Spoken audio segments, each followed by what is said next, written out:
Welcome to the Jeremiah Patterson Show, and thank you for joining me tonight. We are going to be bringing you part 2 of our special report, Torn Apart, analyzing how mass deportation is happening in this country and the humanitarian cost it is having. This will be a bit of a long video, I know, but it's imperative that you watch everything here and that this reporting gets out. Some of the information that I'm going to present to you tonight is some information you have never heard of, and other stories will be more known. There has been a lot of talk about this isn't America. This is not how we treat people. And I'm sorry to ruin your patriotic dream, but a lot of people clearly don't understand the history of this country because this is how we have treated people before. Mass deportation of even legal citizens embedded in racism and xenophobia is nothing new. We have done this before on a large scale as a nation. With multiple different presidents, of course. After 9/11, we stripped away basic civil liberties. The Patriot Act passed, permitting broad, intrusive surveillance by the federal government on everyday U.S. citizens, specifically those who were or perceived to be Muslim. In the early 2000s, after the 9/11 terrorist attacks, we held about 780 individuals at a naval base in Cuba called Guantanamo Bay. And according to a 2006 report by Seton Hall Law School, based on a Pentagon data, information basically, only 8% of the detainees that were held at Guantanamo Bay were classified as Al-Qaeda fighters. So the rest of them were just alleged to be associated with terrorist organizations. And often without clear evidence. Even coming out of the mouth of the man who was President George W. Bush, who started all of this, he later wrote in his memoir, Decision Points, quote, "Many of the prisoners were more like foot soldiers than masterminds, and some were likely not dangerous at all." End quote. Many of the prisoners were turned over by the United States government to warlords and to Pakistani forces in exchange for bounties. In 2010, in a study, the government's own Guantanamo Review Task Force recommended the release of or transfer of 156 detainees, stating that they posed no significant threat. But yet, we still committed the unspeakable as a nation. We still committed the indefensible as a country that preaches for human rights and claims to stand for human rights. But we still committed the unspeakable. The United States government held, tortured, abused, and even threatened to rape people at Guantanamo Bay. These are some drawings here that were declassified in 2023 by the CIA showing what it was like. This is Abu Zabudai. He is known as a forever prisoner at Guantanamo Bay. A drawing of him here being held back and forcibly having blood taken out of his body. This disturbing image here. Waterboarding while enclosed in a tight box. Loud music to traumatize him while also beating him and, basically making sure that his parts of his body are tied so he cannot physically restrain him, so he cannot physically, stop or fight back as he's getting beat with loud music and in bondage. Threats to rape him, threatening to desecrate the Holy Quran in front of him, by either throwing it in a bucket of his feces or a bucket of menstrual blood, threats to install a power drill in his head. Now, this is something that actually did happen to another detainee at Guantanamo Bay. Abu recalls here in an exclusive interview with The Guardian. He says here, quote, "I was hearing the sound of the power drill moving very powerfully and violently, and no other sound could cover it up. They were opening the door of my cell, which I stayed locked behind 24 hours a day. Only when the interrogators, torturers, entered, they opened the cell door of the person that they will torture with the power drill, so I could hear the drill and the shouting, begging and crying in horror of the brother who was receiving the torture. When they turned off the power drill after several hours, I could hear the tortured brother still shouting, begging and crying. Then I hear the person who is doing the torture shouting and threatening that he will drill the tool into the head and or foot and or rear end and or stomach of the brother who is exposed to the torture." Did they drill the brother's head? Did they drill his stomach or his foot or his rear end? Using the power drill? All these questions kept going through my mind for days and months until another day when they come back and use the same method, threat with power drill. The same sounds of horror come back and craziness sounds come back to my head with new questions. Is he the same brother? Didn't he die? Didn't they kill him? Or is this another brother, different than the first one? Who is the second one, and who will be the third one? Will it be me?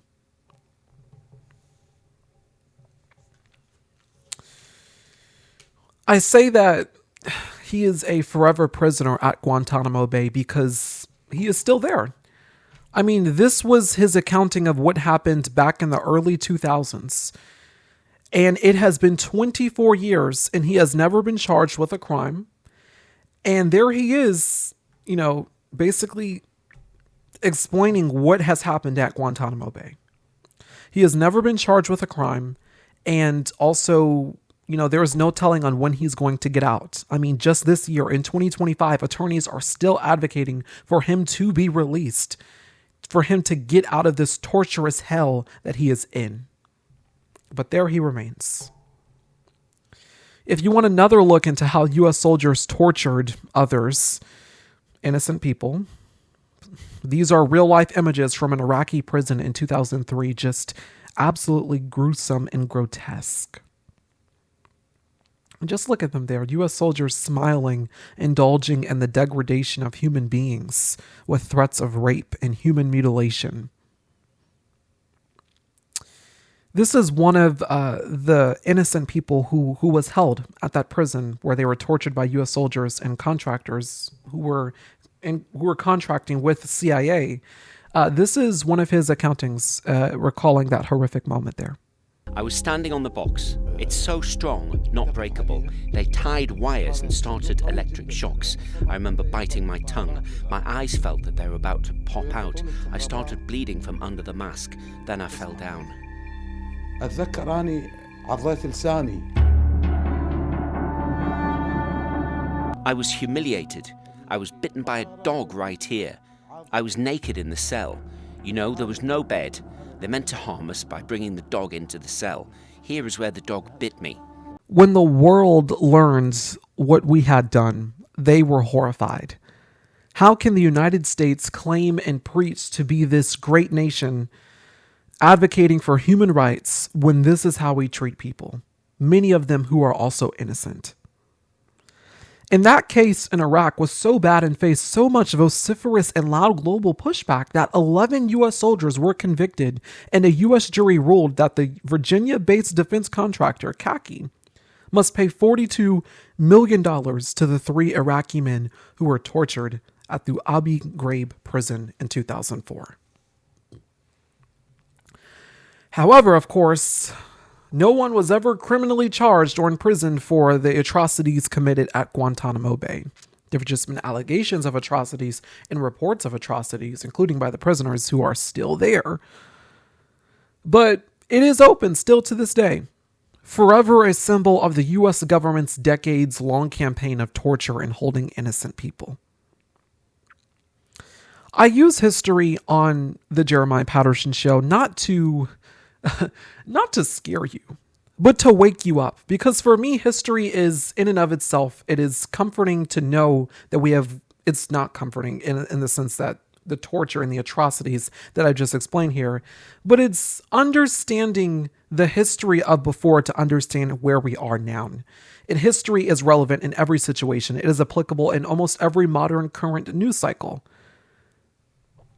It is understanding that what we are living through now is not unprecedented. We are living through something that we have previously contended with before, and now it either has just gotten worse or it is the same practice from back then. Guantanamo Bay, 2004, still open, despite multiple presidents trying to close it. And now, under the new Trump administration, that is where many migrants are being sent. Guantanamo Bay, that torturous, hellish facility. 9 days, of course, after Donald Trump took office, he signed an executive order to expand migrant operations at Guantanamo Bay to full capacity. The New York Times and ProPublica were the first to report on the details here.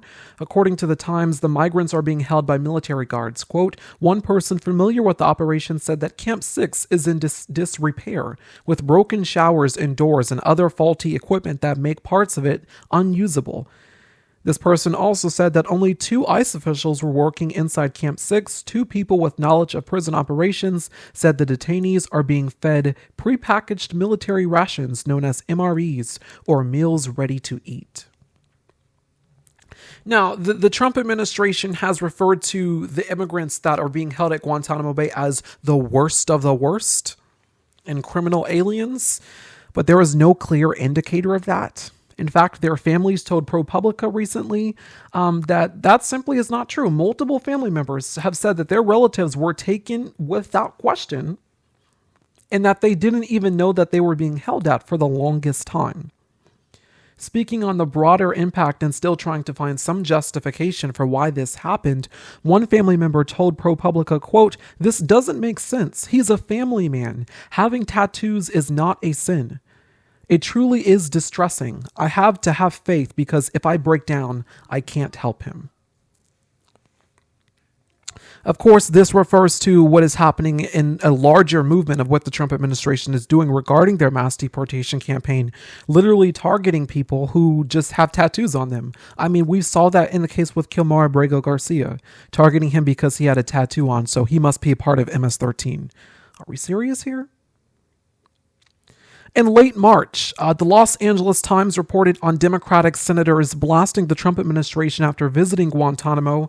And what they saw here, this is what they told the LA Times, quote, after examining the migrant relocation activities at Guantanamo Bay, we are outraged by the scale and wastefulness of this administration, of the Trump administration's misuse of our military. It is obvious that Guantanamo Bay is a likely illegal and certainly illogical location to detain migrants. It is seemingly designed to undermine due process and evade legal scrutiny. Immediately cease this misguided operation, this misguided mission, end quote. I mentioned at the top of the show the history of Guantanamo Bay, and one of the reasons why the U.S. government flew, people to Guantanamo Bay to do the torturing and to commit those atrocities was because there are essentially not just international, war crime laws. There's humanitarian laws within the United States of where you cannot do certain stuff like that because it really is against people's civil rights. It really is against federal law and how we treat people in this country. Their rights protected under the Constitution, the First Amendment, the Fifth Amendment. But to send them to Guantanamo Bay was basically like a CIA black torture prison site where U.S. military officials were to basically do things to violate the law so you wouldn't specifically have those atrocities and obviously illegal actions committed in the United States. What these Democratic officials are telling the LA Times here is basically this is along the lines of what happened back then of where this is happening and also how this is happening. But of course, the Trump administration is not adhering to that. According to a new memo, the Trump administration is saying that migrants without criminal records can now be sent to Guantanamo Bay, despite their own promise to only send the worst of the worst. You can see there that this memo was signed and approved by Troy Edgar, the Deputy Secretary of Homeland Security, and Robert Salas, the Deputy Secretary of Defense. So that memo came out last Thursday. And the same day, it turns out, BBC News reported that migrant tents were being removed. According to satellite images, Stephen Miller said that the Trump administration is still going along with this. But according to reporting from BBC News, despite Trump wanting to send 30,000 migrants to the base, which is extremely high, a U.S. defense official indicated that the deployment to the island would only support up to 2,500 people. The estimation, according to BBC News, is less than 3,000 people based on U.S. military sleeping guidelines. But of course, this is the Trump administration where laws are flaunted and, just Nothing is adhered to, including the federal courts. So are they going to send up to 30,000 people to Guantanamo Bay, which is inevitably going to overcrowd those facilities and is just going to be diametrically egregious and a humanitarian crisis? I mean, you have to have the personnel for that. I mean, in that reporting by the New York Times, they already said that there were only 2 people at one of the camps. There are only 6 people in total at another camp. So how are you going to send 30,000 migrants to Guantanamo Bay to detain people, many of them legal residents of this country? Many of them have done nothing wrong. Who's going to watch them? Who's going to provide care for them? Who's going to fix the showers? Who's going to provide them food? Or are they just going to be tortured and not given any beds or anything, or clean toilets? I mean, this is the reality of life right now in the United States with mass deportation. It is not just something that is explicitly targeting the Hispanic community. It is also targeting Africans. It's also targeting Venezuelans. It's also targeting the legal status of Colombians in this country, of people of Panamanian descent, Asians. That's how far this is going. It is not exclusively targeting one group. They're also going after you. I should just note here that we're going to have part 3 of this report focusing on the Trump administration's, collaboration with private detention facilities to house migrants and how those facilities are making millions and billions of dollars off of mass deportation. Just inhumane conditions being described and reported. So that's going to be coming up in part 3 of this report to continue doing some work on this, because it's clear and it's important to have investigative journalism documenting what the administration is doing. So that's going to be in part 3. But of course, it's not just U.S. citizens and migrants that are being detained here, but also in El Salvador at CICOT, a prison that is notorious for human rights abuses. Of course, Kilmar Abrego Garcia is still not home, even after the United States Supreme Court and a federal judge in Maryland ruled that the administration must facilitate his return. Several Democrats have now traveled to El Salvador and are pledging to stay there until Kilmar is back home.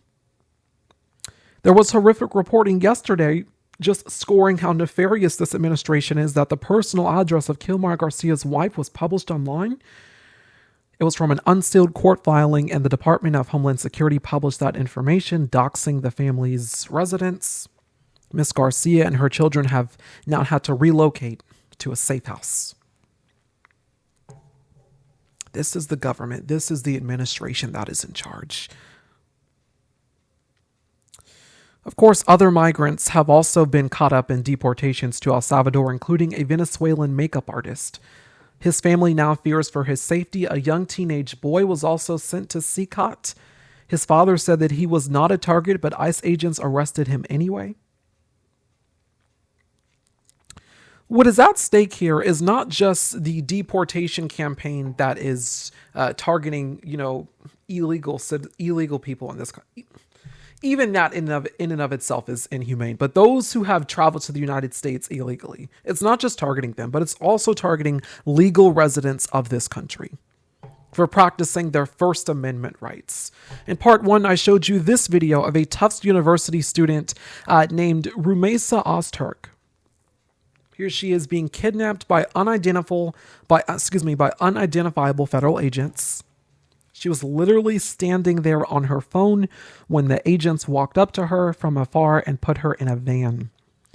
She was targeted for her pro-Palestinian activism, which was a target of the Trump campaign during the election. They made clear that if they got back into office, they would go after the pro-Palestinian movement aggressively, including using all the powers and levies that the federal government had that they could use. And, they also made clear that they would allow the annihilation of Gaza by letting Israel have its way, and that is what is happening right now. I mean, there have just been reports of 59 killed in Gaza. Of course, as Israel is starving out Palestinians, forcing them to relocate as the genocide continues, fully funded by the U.S. government, as the Israeli government is, taking pictures of babies getting slaughtered and blown up and blown to pieces. because of course we're going to try to literally commit genocide and take over a country that is not ours, to force people out of their homes, and also to have the help and the support of Donald Trump, who says that, yes, we fully support you. We're going to turn Gaza into a beachfront property. We're going to make it so beautiful for Israelis. Miss Ozturk snatched here in this video is not the first in this free speech crackdown. We did report last week that a federal judge ordered her to be sent to Vermont. The Department of Justice is now appealing that judge's ruling. She is facing deportation, again, just for writing an essay critical of the Israeli government over their genocide in Palestine. Rumeysa's friend told ProPublica that they both spoke about how cautious she should be. Quote, "I told her to keep going out, to be with her community. I wanted her to live her life. And then she got abducted in broad daylight." Rumeysa Ozturk's lawyers have described this story as a callback to the post-9/11 practice of federal agents, grabbing Muslim suspects off the streets without questioning and taking them to locations known for harsh conditions. So again, we have done this before as a country, and now we're doing it again, except this time it's for free speech that this administration does not agree with. After her arrest, her attorney said that she suffered from asthma attacks. According to court filings later on, she was transferred to a detention center in Basile, Louisiana. She was one of 24 women in a damp, mouse-infected cell built to only hold 14 people. Quote, in interviews with E., her close friend, showed ProPublica corroborating photos, text messages, and voice notes of her interactions with her friend. She always starts with, "Is this a good time to talk?" And I'm like, "I've been waiting for this," he said. Some days, Ozturk sounds upbeat. Turkish diplomats, she told E., had delivered her a new hijab. Ozturk found a cookbook and noted a citrus salad recipe she might try someday. She cracked jokes about being too old to climb into a bunk bed every night. In one call, Ozturk expressed relief that she'd filed her taxes before getting detained. A perfect example, E said, of her overachieving friend's wry sense of humor. She read the detainee handbook 2 times. She said, "I'm trying to be a good detainee. Other calls are not as easy," E said, adding that she didn't want to divulge specifics out for respect for her friend's privacy. And those harder talks, E said, she wishes that she could be there to tell her it'll be okay, to give her a hug. Their conversations are sprinkled with reminders that Ozturk's nightmare might not end soon. She asked for help canceling appointments and returning library books. She's also in the process of requesting a single paperback per detention regulations. If approved, she wants E to find her a guide for writing children's literature, preferably with exercises she could do from her cell. E said that her heart ached when Ozturk asked her to make a book, a long one. The calls and tasks ease feelings of helplessness, E said, an antidote for the guilt that speaks up on her when she walks outside on a sunny day. "How is it that we're moving forward," she said, "while my closest friend is rotting in this place?" End quote. While preparing for this special report, I was informed of a website that is doxing people in this country, including professors, teachers, and students, and other people in this country who are thought or perceived to be anti-Semitic. It is a right-wing Jewish group called the Canary Mission, and I did search it up. It is terrifying. If you do search it up, I'd urge you to use some protective cyber software, like a VPN, because even when I did use a VPN, my laptop was literally screaming to get off of this because it is that unsafe. So I will urge you to be careful, but I'm telling you this because the Canary Mission here, according to Rumeysa, when she was taken by those when she was taken by those unidentifiable federal agents, that's who she believed had taken her because they didn't identify themselves. She had actually thought that she had been taken by the Canary Mission because she was doxxed prior to this. Quote, on March 4th, 2 weeks before their spring break reunion, Ozturk texted her friend E to say that she had been doxxed by Canary Mission, part of an array of shadowy right-wing Jewish groups that are criticized for using cherry-picked statements and distorted context to portray even mild criticism of Israel as anti-Semitism or support for terrorism. I cannot believe how much time people have, Ozturk texted her friend when she saw the post. E responded with an open-mouthed, shocked emoji. The Canary Mission entry, she said, had unlocked a whole other level of terror. End quote, for Ozturk. So, the Canary Mission here, of course, is this extremely dangerous, horrifying website.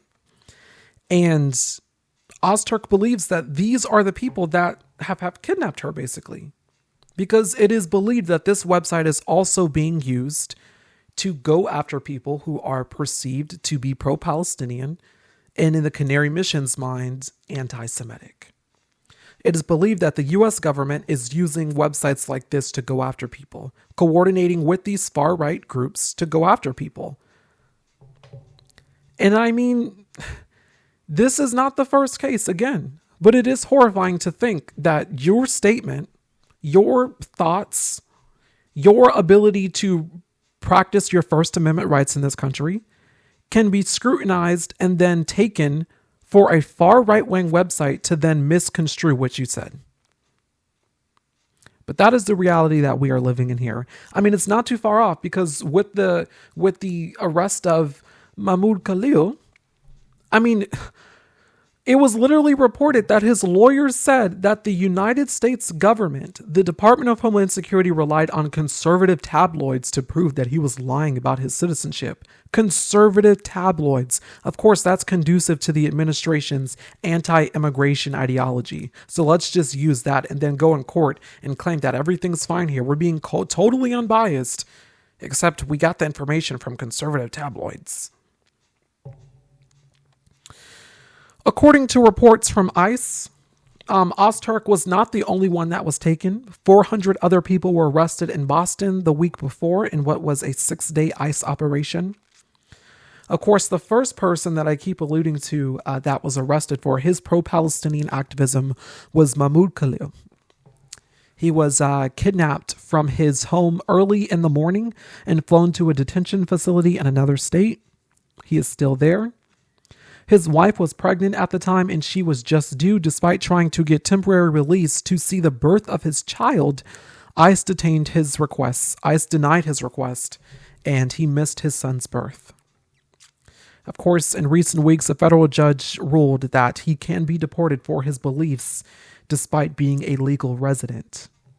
This, of course, is in standing with what Secretary of State Marco Rubio is arguing in a memo that the State Department says anyone can be expelled from the United States based off of past, current, or future political beliefs that the Secretary of State may view as a threat to U.S. foreign policy interest. So long story short here, if you don't agree with this administration, or Marco Rubio sees you as a threat based off something you said about another country or about the administration, you can be targeted, kidnapped, thrown into a van, and expelled or deported to a country which you have never even been to. Yesterday, a congressional delegation visited both Ozturk and Khalil. It is the first time that the two have been visited since being detained. According to the Democratic delegation, when they arrived at the facilities, they were both clean, most likely indicating that the facilities were cleaned prior to their arrival so that ICE wouldn't have to worry about, disturbing press reports. But according to members of Congress, the facilities were chilly. Lawmakers said that the detainees were met with, and essentially they also complained about the lack of medical care, food, and also religious accommodations at the facilities. Quote, I really worried that this administration is ushering in a new era of McCarthyism and useless Congress. And unless the American people stand up and push back, they will succeed. Of course, Democratic Congressman McGovern said during a press conference after the visits. So all of this is happening at once right now. The illegal deportation of U.S. citizens and also of migrants in this country who have legal status, student visas getting revoked en masse, federal judges doing the best they can to stop the legal status of migrants getting revoked in this country. Up to 500,000 getting revoked. We're sending people off to El Salvador, despite being legal residents of this country. There is a crackdown on free speech in this country.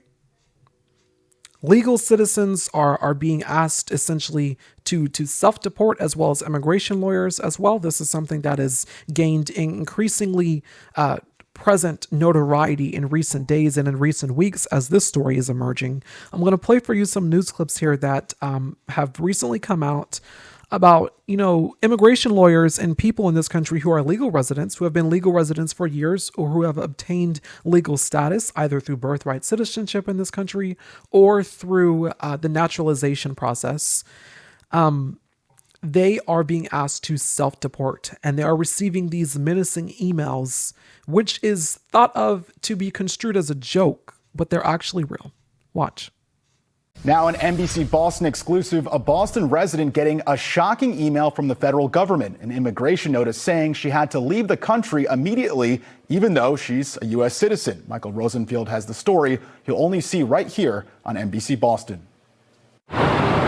When Massachusetts resident Nicole Micciarone received this email on Friday telling her to leave the country, she was baffled. At first I thought it was for a client, but I looked really closely and the only name on the email was mine.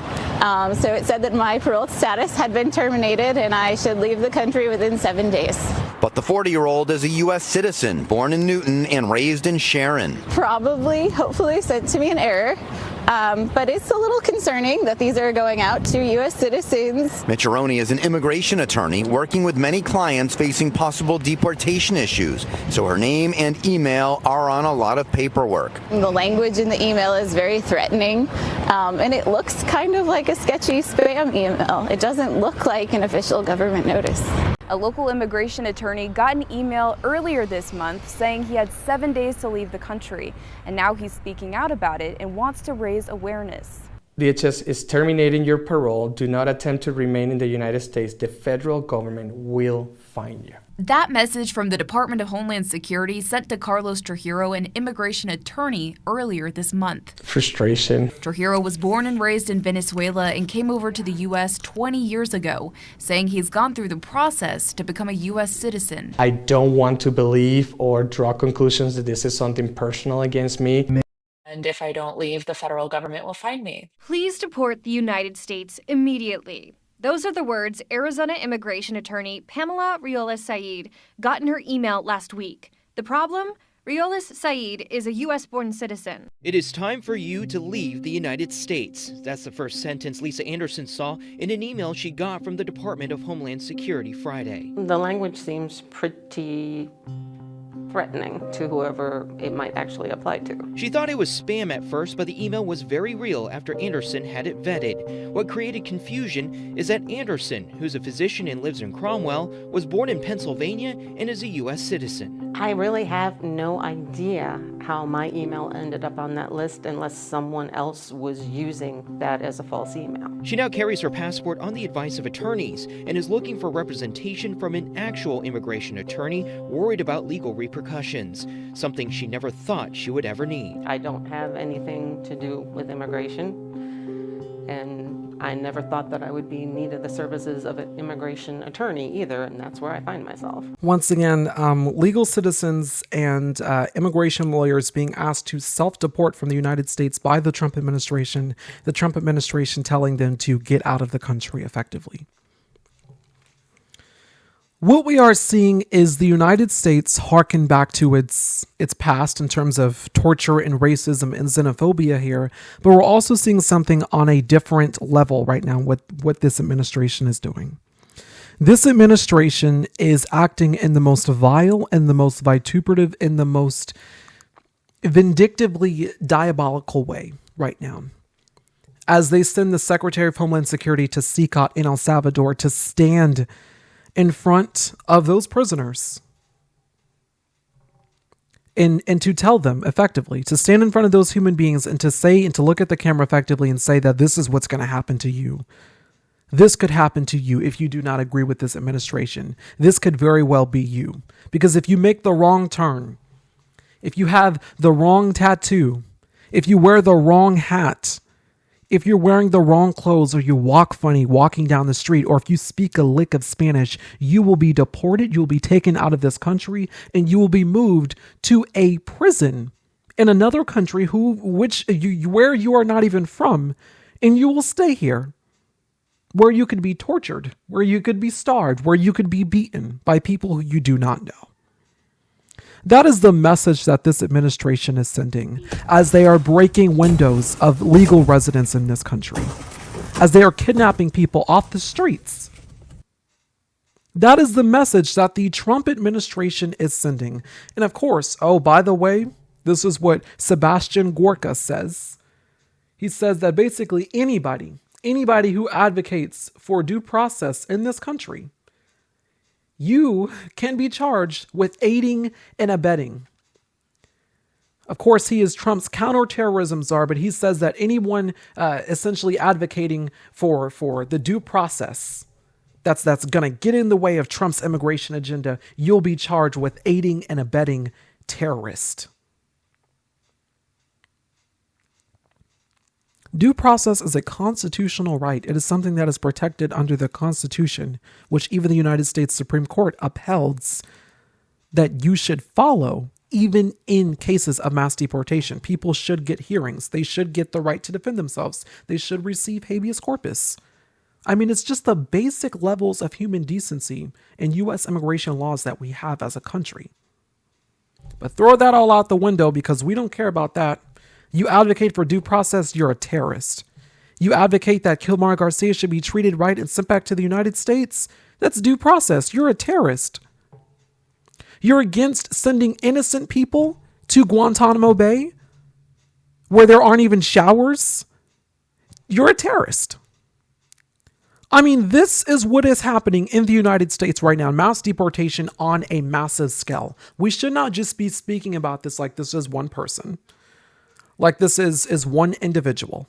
These are multiple individuals that are being arrested, that are being detained, that are being kidnapped, that are being tortured, that are being put in facilities where they cannot even have basic levels of human decency. Facilities where they're having to tell their friends, I'm trying my best to be a good detainee so I can get out of here. She's a legal resident of this country who wrote an essay criticizing Israel to support the rights of Palestinians, the rights of self-determination, the right to stay in their land and to keep their land. Unprovoked by Israelis, which has been going on since the dawn of time, honestly. I mean, if you go back, we've done multiple historical reports on what has happened with Israel and Palestine. But just because she expressed her First Amendment rights here, she was snatched off the streets. I just cannot get over this video. She was snatched off the streets. This is the reality of life in the United States. This is the reality of what it feels like to be a country that has this going on for itself. But also what is going to be remembered, of course, is not just the administration that perpetuated these atrocities and committed these egregious acts of humanitarian violation. But it's also going to be a time where you are remembered for what you did, for what you said, for how you acted during this moment. This is our Nazi Germany moment. It is not hyperbolic to say that because they are eventually going to build those immigration roundup camps, as I reported in part 1 of this report. That reporting came out in 2023 by the New York Times. They eventually are going to build those immigration roundup camps, and they already have started. According to new reporting by the Associated Press, the United States Army has just effectively been granted the opportunity to start building up camps where migrants are going to be held. We're going to have more reporting on that in part 3 of this special report. But we are now there as a country. We are in this crisis moment where this is our Nazi Germany moment. This is our Nazi Germany moment, because who else do you think is going to be in those camps? Political prisoners, political enemies of the Trump administration, people who do not agree. It could be me. It could be you, journalists, independent journalists, comedians, people who do not agree with the administration or dare to criticize it or dare to say something against the administration. It is in a time like this where fear is so infectious that you really have to stand up and to continue to be strong. You really have to stand up and continue to speak out against this administration, because if it is not you today, it will be you tomorrow. If it is not you tomorrow, it will be a family member of yours tomorrow. They are going to stop at nothing to rebuild their perception of what was their white nation, as a ICE prosecutor recently put it. And he's now being called a Nazi by a member of Congress, because that's effectively what that is. You're suggesting getting rid of all of the minorities in the United States, despite the fact that Native Americans were here first. But hey, no, we got to rebuild our white nation. Their goal here is to stop at nothing, to go after the immigrants, to go after black people, to go after other minorities, to go after women, to go after all these people in this country who they do not agree with or do not believe should be treated like humans. This administration just doxed the residence of Kilmar Garcia's wife. What makes you think you're safe?